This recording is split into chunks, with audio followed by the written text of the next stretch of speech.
ایک گھنے جنگل میں ایک ننھی سی چڑیا رانو رہتی تھی۔ وہ نہایت محنتی، ایماندار اور صابر تھی، لیکن اس کی قسمت ہمیشہ آزمائش میں رہی۔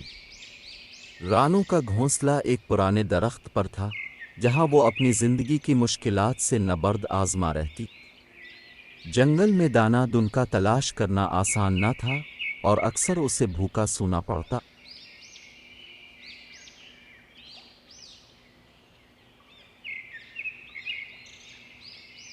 رانو چڑیا کئی دنوں سے فاقے سے تھی۔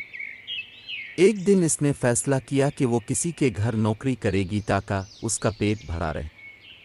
رانو اڑتی ہوئی جنگل کے ایک کنارے پہنچ گئی جہاں ایک بڑا پیڑ تھا۔ اس پیڑ پر ایک کوا رہتا تھا جس کا نام کالو کوا تھا۔ وہ جنگل سے خوراک اکٹھی کر کے اپنی فیملی کے ساتھ بانٹتا تھا۔ اس کی بیوی گوری بہت ہی بدزبان کیا اور آپ کے سخت گھر میں مزاج میرے کو لیے تھی۔ کوئی کام ہے؟ میں بہت محنتی ہوں اور آپ کے بدلے بس کچھ دانے مانگوں گی۔ کالو کوا ایک نیک دل پرندہ تھا۔ اس نے ہمدردی سے کہا، چلو ٹھیک ہے، تم ہمارے گھونسلے میں کام کر سکتی ہو۔ تمہیں روز تھوڑا سا دانہ دیا جائے گا۔ لیکن گوری خوش نہ ہوئی۔ وہ غصے میں بولی، یہ ایک معمولی چڑیا ہے، اس کے آنے سے ہمیں کیا فائدہ؟ یہ ہمارے دانے ہی چٹ کر جائے گی۔ یہ چھوٹی سی چڑیا ان کی مدد کرے گی اور زیادہ نہیں کھائے گی۔ رانو نے کام شروع کر دیا۔ وہ صبح سویرے کالو کوا کے گھونسلے کی صفائی کرتی، دانے چن کر ترتیب سے رکھتی، پانی کے برتن بھرتی اور جو کچھ اس سے بن پڑتا وہ کرتی۔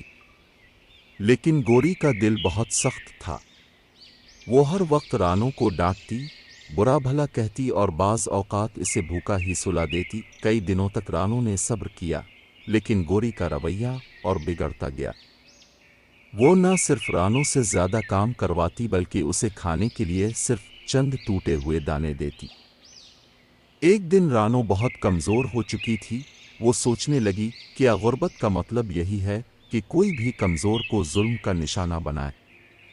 میں نے تو صرف رزق کے لیے محنت کرنے کا سوچا تھا، لیکن یہاں تو مجھے عزت بھی نہیں مل رہی۔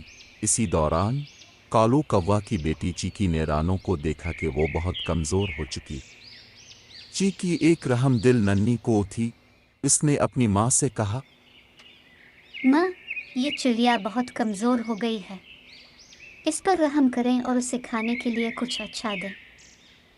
لیکن گوری نے غصے سے چیکی کو جھڑک دیا اور رانو کو گھونسلے سے نکالنے کا فیصلہ کر لیا۔ رانو روتی ہوئی جنگل کی طرف چلی گئی۔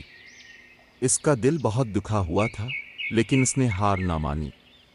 وہ پھر سے جنگل میں دانہ چگنے لگی اور آہستہ آہستہ اپنی ہمت بحال کر لی۔ کچھ دن بعد جنگل کے درختوں میں بہار آ گئی۔ بہت سارے درختوں پر پھل اور بیج اگ آئے۔ رانو کو اب پہلے کی طرح بھوکا نہیں رہنا پڑا۔ وہ آزاد تھی، خوش تھی اور سب سے بڑی بات، عزت کے ساتھ زندگی گزار رہی تھی۔ یہ کہانی ہمیں سکھاتی ہے کہ غربت کا مطلب یہ نہیں کہ کوئی تمہیں ظلم کا نشانہ بنائے۔ عزت اور محنت ہمیشہ انسان کو بلند کرتی ہے، اور جو لوگ دوسروں پر ظلم کرتے ہیں ایسی اور وہ کہانیاں کبھی خوش دیکھنے نہیں کے لیے رہتے۔ ہمارا چینل سبسکرائب کر لیں اور بیل آئکن کو بھی پریس